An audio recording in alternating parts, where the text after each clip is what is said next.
മൗനം വ്യാഖ്യാ പ്രകടിതപരബ്രഹ്മതത്വം യുവാനാം വർഷിഷ്ടാന്തേ സദൃശിണൈരാവൃതം ബ്രഹ്മനിഷ്ഠൈഃ ആചാര്യേന്ദ്രം കരകലിതചിന്മുദ്രമാനന്ദമൂർത്തിം സ്വാത്മാരാമം മുദിതവദനം ദക്ഷിണാമൂർത്തിപീഠേ. വളരെ കൃത്യമായ വ്രതാനുഷ്ഠാനങ്ങളോടെയാണ് നമ്മൾ മണ്ഡലകാലത്ത് ശബരിമലയിലേക്ക് വ്രതമെടുക്കുന്നത്. ഈ വ്രതമെടുക്കുന്നതിൻ്റെ ഫലമായി നമുക്ക് എന്ത് ലഭിക്കുന്നു എന്നുള്ളതാണ് നമ്മൾ ആലോചിക്കേണ്ടത്. നമ്മുടെ കർമ്മങ്ങളിൽ പവിത്രതയുണ്ടാക്കിയെടുക്കുക എന്നുള്ളതാണ് ഈ കാര്യം കൊണ്ട് നമ്മൾ ഉദ്ദേശിക്കുന്നത്. കർമ്മങ്ങൾ കൂടുതലുമായിട്ട് പവിത്രമാവുമ്പോഴാണ് നമുക്ക് നല്ല കാര്യങ്ങൾ സംഭവിക്കുന്നത്. കർമ്മ തിയറി എന്ന് നമ്മൾ പറയാറുണ്ട്. എന്താണ് കർമ്മ തിയറി? എങ്ങനെയാണ് കർമ്മഫലങ്ങൾ നമുക്ക് വന്നു ചേരുന്നത്? ഇതിനെക്കുറിച്ച് നമ്മൾ ഇപ്പോൾ മാത്രമല്ല, വളരെ ആധികാരികമായിട്ടുള്ള ധാരാളം ചിന്തകൾ നമ്മുടെ വേദങ്ങളിൽ കിടക്കുന്നുണ്ട്. കർമാണി കഥിവിധാനി സന്ധിഹി എന്ന് ചോദിക്കുന്നുണ്ട്. കർമ്മങ്ങൾ എങ്ങനെയാണ് ഉണ്ടാവുന്നത്? ഒരാൾക്ക് ഒരു കർമ്മം, ഒരു കർമ്മഫലം, ഒരു അനുഭവം എങ്ങനെയാണ് ഉണ്ടാവുന്നത് എന്നുള്ളത് ചോദിക്കുന്നുണ്ട്. ആഗാമി സഞ്ചിത പ്രാരബ്ധഭേദേന ത്രിവിധാനി സന്ധിഹി എന്നാണ് പറയുന്നത്. ആഗാമി സഞ്ചിതം പ്രാരബ്ധം എന്ന് പറഞ്ഞ് 3 തരത്തിലുള്ള കർമ്മങ്ങളുടെ ഫലമാണ് ഒരു മനുഷ്യൻ ഒരു ജീവിതത്തിൽ, അയാളുടെ ജീവിതത്തിൽ ഓരോ സമയത്തും അനുഭവിച്ചു കൊണ്ടിരിക്കുന്നത്. ഒരാൾക്കുള്ള കർമ്മത്തിനെ ആചാര്യന്മാർ 3 ആയിട്ടാണ് വിഭജിച്ചിട്ടുള്ളത്. ആഗാമി കർമ്മം, സഞ്ചിത കർമ്മം, അതേപോലെ തന്നെ പ്രാരബ്ധ കർമ്മം. ഇങ്ങനെ 3 കർമ്മങ്ങളായിട്ടാണ് കർമ്മങ്ങളെ വിഭജിച്ചിട്ടുള്ളത്. ഹിന്ദു മതവിശ്വാസപ്രകാരം നമ്മൾ പുനർജന്മത്തിൽ വിശ്വസിക്കുന്ന ഒരു വിശ്വാസ രീതിയാണ് നമുക്കുള്ളത്. നമുക്ക് ഒരൊറ്റ നോട്ടത്തിൽ നോക്കുകയാണെങ്കിൽ നമുക്ക് തോന്നുക പുനർജന്മ വിശ്വാസം എന്ന് പറയുന്നത് തീരെ യുക്തിയില്ലാത്ത ഒരു കാര്യമായിട്ടാണ് തോന്നുന്നത്. എന്നാൽ നേരെ തിരിച്ചാണ് കാര്യങ്ങൾ. നമ്മുടെ തൊട്ടടുത്തുള്ള ഒരുപാട് ആളുകൾക്ക് നല്ലത് സംഭവിക്കുമ്പോൾ എനിക്ക് മാത്രം എന്തുകൊണ്ട് നല്ലത് സംഭവിക്കുന്നില്ല? ഞാനാണെങ്കിൽ ലോകത്ത് ഒരു തരത്തിലുള്ള തെറ്റുകളും ഞാൻ ചെയ്യുന്നില്ല, എപ്പോഴും ഞാൻ നല്ലത് മാത്രമാണ് ചെയ്യുന്നത്. എന്നിട്ടും എനിക്ക് ചീത്ത അനുഭവങ്ങൾ ഉണ്ടാവുന്നു, ദുഃഖം ഉണ്ടാക്കുന്ന അനുഭവങ്ങൾ ഉണ്ടാവുന്നു. എന്നാൽ എൻ്റെ തൊട്ടടുത്തുള്ള ആൾ എപ്പോഴും ചീത്ത കാര്യങ്ങൾ ചെയ്യുന്നു, ഒരുപാട് ചീത്ത കാര്യങ്ങൾ ചെയ്യുന്നു, എന്നിട്ടും അയാൾക്ക് നല്ലതാണ് സംഭവിക്കുന്നത്. ഇതെല്ലാവരുടെയും നമ്മുടെയൊക്കെ മനസ്സിലുണ്ടാവുന്ന തോന്നലാണ്. ഇതിനെന്താണ് കാരണം എന്നുള്ളത് ആലോചിക്കുമ്പോഴാണ് നമ്മൾ പുനർജന്മത്തിലെത്തുന്നത്. അതായത് ഈ ജന്മത്തിലെ കർമ്മങ്ങളുടെ ഒരു ഫലം മാത്രമല്ല നമ്മൾ അനുഭവിക്കുന്നത്. കഴിഞ്ഞ ജന്മങ്ങളിൽ നമ്മൾ ചെയ്ത കർമ്മങ്ങളുടെ ഫലം കൂടിയാണ് ഈ ജന്മത്തിൽ നമ്മൾ അനുഭവിക്കുന്നത്. അതുകൊണ്ടാണ് നമുക്ക് പലപ്പോഴും ഒരു യുക്തിയില്ലാത്ത രീതിയിൽ പല കാര്യങ്ങളും സംഭവിക്കുമ്പോഴും അതിനുള്ളിലൊരു യുക്തി കാണണം എന്നുണ്ടെങ്കിൽ ഈ പുനർജന്മ വിശ്വാസം അതിൻ്റെ ഒരു പ്രധാനപ്പെട്ട ഭാഗമാണ്. കാരണം കഴിഞ്ഞ ജന്മങ്ങളിൽ ഉണ്ടായിരുന്ന കർമ്മങ്ങളുടെ ഫലം കൂടിയാണ് നമ്മൾ ഈ ജന്മത്തിൽ അനുഭവിക്കുന്നത്. അങ്ങനെയല്ല എന്നുണ്ടെങ്കിൽ നമ്മൾ നിത്യജീവിതത്തിൽ കാണുന്ന പല കാര്യങ്ങൾക്കും ഒരു യുക്തി കണ്ടെത്താൻ നമുക്ക് കഴിയില്ല. തൊട്ടടുത്ത വീട്ടിലുള്ള ഒരാൾ വളരെ അധികം ദോഷങ്ങൾ ചെയ്യുകയും വളരെയധികം ക്രൂരമായിട്ടുള്ള പ്രവർത്തികൾ ചെയ്യുകയും കള്ളത്തരവും വഞ്ചനയും ഒക്കെ ചെയ്യുകയും അയാൾ വളരെ നന്നായി ജീവിക്കുകയും അയാൾക്ക് യാതൊരു തരത്തിലുള്ള വിഷമങ്ങൾ അനുഭവപ്പെടാതിരിക്കുകയും നമ്മളാണെങ്കിൽ ഇല്ലെങ്കിൽ വേറൊരാൾ എപ്പോഴും നല്ല കാര്യങ്ങൾ മാത്രം ചെയ്യുകയും അമ്പലത്തിൽ സ്ഥിരമായിട്ട് പോവുക, നാമജപങ്ങൾ നടത്തുക, എല്ലാവരെയും സഹായിക്കുന്ന പ്രകൃതാവുക, എന്നിട്ടും അയാൾക്ക് ബുദ്ധിമുട്ടുകൾ വരും ചെയ്യുന്ന സമയത്ത് നമ്മൾ ആലോചിക്കുമ്പോൾ നമുക്ക് അതിൽ ഈ ഒരു ജന്മത്തിലെ കർമ്മങ്ങളെ കൊണ്ടാണ് നമുക്ക് ഈ ഫലം ഉണ്ടാവുന്നത് എന്നുണ്ടെങ്കിൽ അതിന് ഒരു യുക്തി കണ്ടെത്താൻ നമുക്ക് കഴിയില്ല. അപ്പോഴാണ് നമ്മൾ പുനർജന്മം എന്ന് പറഞ്ഞാൽ കഴിഞ്ഞുപോയ ജന്മങ്ങളിൽ ചെയ്ത കർമ്മങ്ങളുടെ ഫലമാണ് നമ്മൾ അനുഭവിക്കുന്നത് എന്ന് പറയുന്നത്. അപ്പം നമ്മൾ ഒരു കർമ്മം ഫലം അനുഭവിക്കുന്നത്, അനുഭവങ്ങൾ ഉണ്ടാവുന്നത്, ദുഃഖാനുഭവങ്ങളും സുഖാനുഭവങ്ങളും ഒക്കെ ഉണ്ടാവുന്നത് 3 കർമ്മങ്ങളെ അടിസ്ഥാനമാക്കിയാണ്. ഒന്ന് സഞ്ചിത കർമ്മം, മറ്റൊന്ന് പ്രാരബ്ധ കർമ്മം, മറ്റൊന്ന് ആഗാമി കർമ്മം. ഈ 3 കർമ്മങ്ങളുടെയും ആകെത്തുകയാണ് നമ്മൾ അനുഭവിക്കുന്നത്.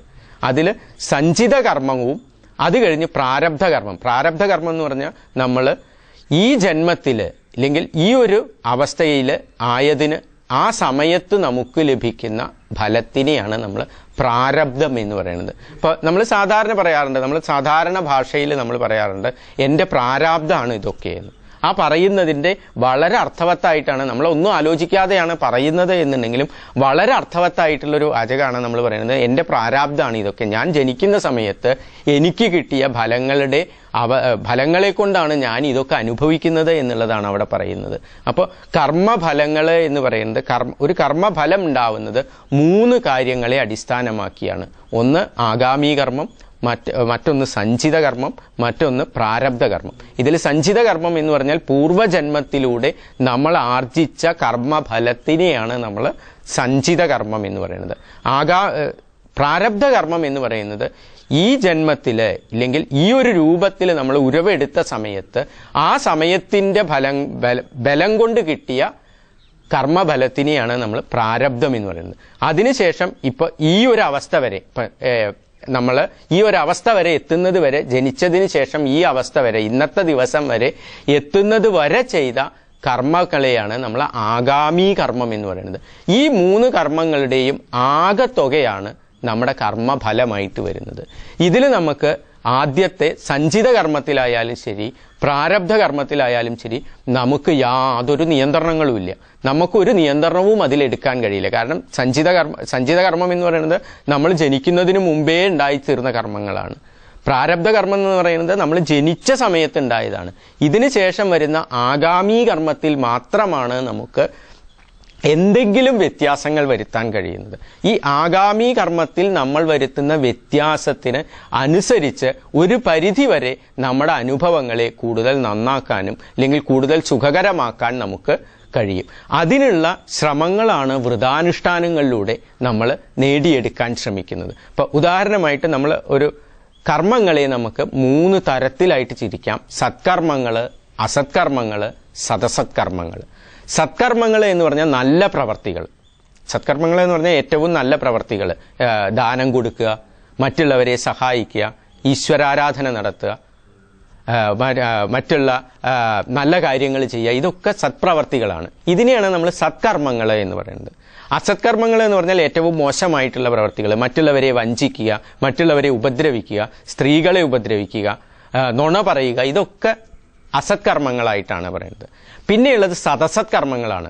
നമുക്ക് ഒരു തരത്തിൽ നോക്കിയാൽ നല്ലത് എന്ന് തോന്നുകയും മറ്റൊരു തരത്തിൽ നോക്കിയാൽ മോശമെന്ന് തോന്നുകയും ചെയ്യുന്ന സമ്മിശ്രമായിട്ടുള്ള കർമ്മങ്ങളെയാണ് നമ്മൾ സദസത്കർമ്മങ്ങൾ എന്ന് പറയുന്നത്.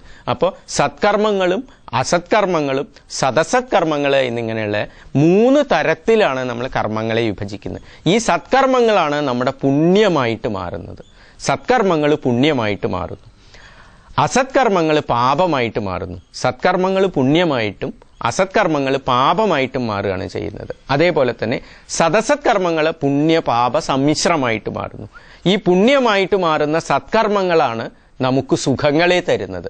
അസത്കർമ്മങ്ങളിൽ നിന്നുണ്ടാവുന്ന പാപങ്ങളുടെ ഫലങ്ങളായിട്ടാണ് നമുക്ക് ദുഃഖഫലങ്ങൾ ഉണ്ടാവുന്നത്. ഈ സദസത്കർമ്മങ്ങൾ നമ്മൾ ചെയ്യുന്നത് കൊണ്ടാണ് നമ്മുടെ ജീവിതം ദുഃഖ സമ്മിശ്രമാവുന്നത് എന്നാണ് പറയുന്നത്. അപ്പം നമുക്കുള്ള ഈ ആഗാമി കർമ്മങ്ങളിൽ നമുക്ക് വരുത്താവുന്ന മാറ്റങ്ങളെ കൊണ്ടാണ് വരുത്തുന്ന മാറ്റങ്ങളിൽ നിന്നാണ് നമുക്ക് സുഖവും ദുഃഖവും ഒരു പരിധി വരെ ഉണ്ടാവുന്നത്. അപ്പോൾ ഈ മണ്ഡലകാലത്ത് നമ്മൾ കൂടുതലായിട്ട് നല്ല കർമ്മങ്ങൾ ചെയ്യുകയും നല്ല രീതിയിൽ പ്രവർത്തിക്കുകയും ചെയ്യുമ്പോൾ അതിൽ നിന്ന് ധാരാളമായിട്ടുള്ള അനുഗ്രഹാശിസ്സുകൾ, അയ്യപ്പൻ്റെ ധാരാളമായിട്ടുള്ള അനുഗ്രഹാശിസ്സുകൾ നമുക്ക് ഉണ്ടാവുമെന്നുള്ളതാണ് നമ്മൾ അറിയേണ്ട ഏറ്റവും പ്രധാനപ്പെട്ട കാര്യം. ഒരു നല്ല വ്രതനിഷ്ഠയോടുകൂടി ശബരിമലയ്ക്ക് മാലയിടുന്നവർ മാത്രമല്ല, എല്ലാവരും, വിശ്വാസികളെല്ലാവരും ധാരാളമായിട്ട് ക്ഷേത്രങ്ങളിൽ പോവുകയും അതുപോലെ തന്നെ ഭക്തി നിർഭരമായിട്ടുള്ള പ്രവർത്തനങ്ങളിൽ പങ്കെടുക്കുകയും എല്ലാം ചെയ്യുന്നത് വളരെ നല്ലതാണ് എന്ന് പറഞ്ഞുകൊണ്ട് ഈ എപ്പിസോഡ് അവസാനിപ്പിക്കുന്നു.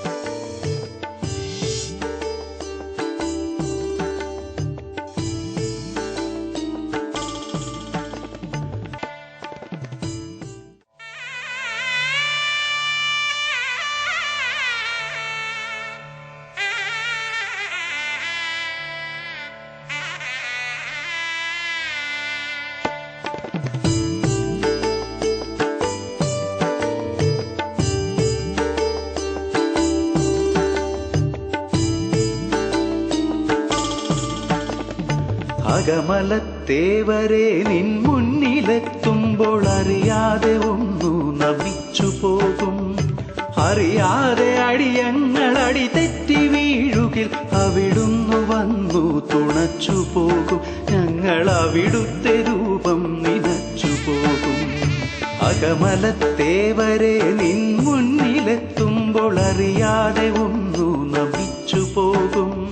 അറിയാതെ അടിയങ്ങൾ അടി തെറ്റി വീഴുകിൽ അവിടുന്നു വന്നു തുണച്ചു പോകും. ഞങ്ങൾ അവിടുത്തെ രൂപം നിനച്ചു പോകും.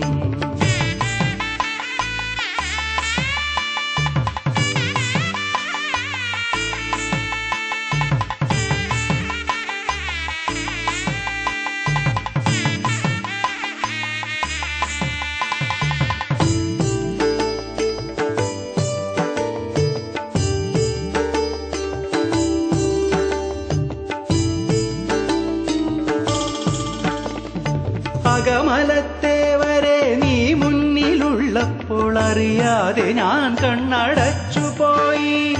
അകമലത്തേവരെ നീ മുന്നിലുള്ളപ്പോൾ അറിയാതെ ഞാൻ കണ്ണടച്ചുപോയി. കൺചിമിഴ്നിറയുമ്പോൾ പൊൻചിരി തൂകി നീ അറിയാതെ അടിയന്റെ അരികിലെത്തി. പിന്നെ പറയാതെ ഹൃത്തിൽ നിറഞ്ഞു നിന്നു. അകമലത്തേവരെ നിൻ മുന്നിലെത്തുമ്പോൾ അറിയാതെ ഒന്നു നമിച്ചു പോകും.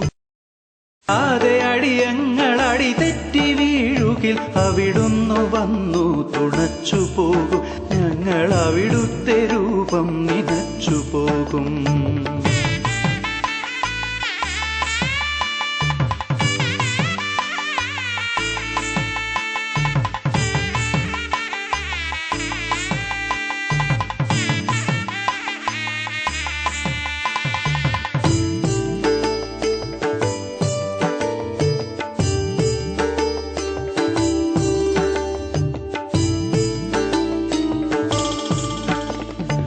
അകമലത്തേവരെ നീ മിന്നി മാഞ്ഞപ്പോൾ അറിയാതെ ഞാനൊന്നു തേങ്ങിപ്പോയി.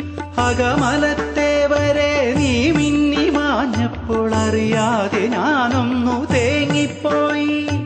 എൻ മുന്നിൽ നിന്നെ ഞാൻ കാണാതിരുന്നപ്പോൾ ആത്മാവിൽ നിൻ രൂപം കൊത്തിവച്ചു. എന്റെ വേദനയെല്ലാം തിരിച്ചെടുത്തു. അകമലത്തേവരെ നിൻ മുന്നിലെത്തുമ്പോൾ അറിയാതെ ഒന്നു നമിച്ചു പോകും. അറിയാതെ അടിയങ്ങൾ അടി തെറ്റി വീഴുകിൽ അവിടുന്നു വന്നു തുണച്ചു പോകും. നിനച്ചു പോകും. അകമലത്തേവരെ നിൻ മുന്നിലെത്തുമ്പോൾ അറിയാതെ ഒന്നു നമിച്ചു പോകും. അറിയാതെ അടിയങ്ങൾ അടി തെറ്റി വീഴുകിൽ അവിടുന്നു വന്നു തുണച്ചു പോകും. ഞങ്ങൾ അവിടുത്തെ രൂപം നിനച്ചു പോകും. അറിയാതെ ഒന്നു നമിച്ചു പോകും. അറിയാതെ ഒന്നു നമിച്ചു പോകും.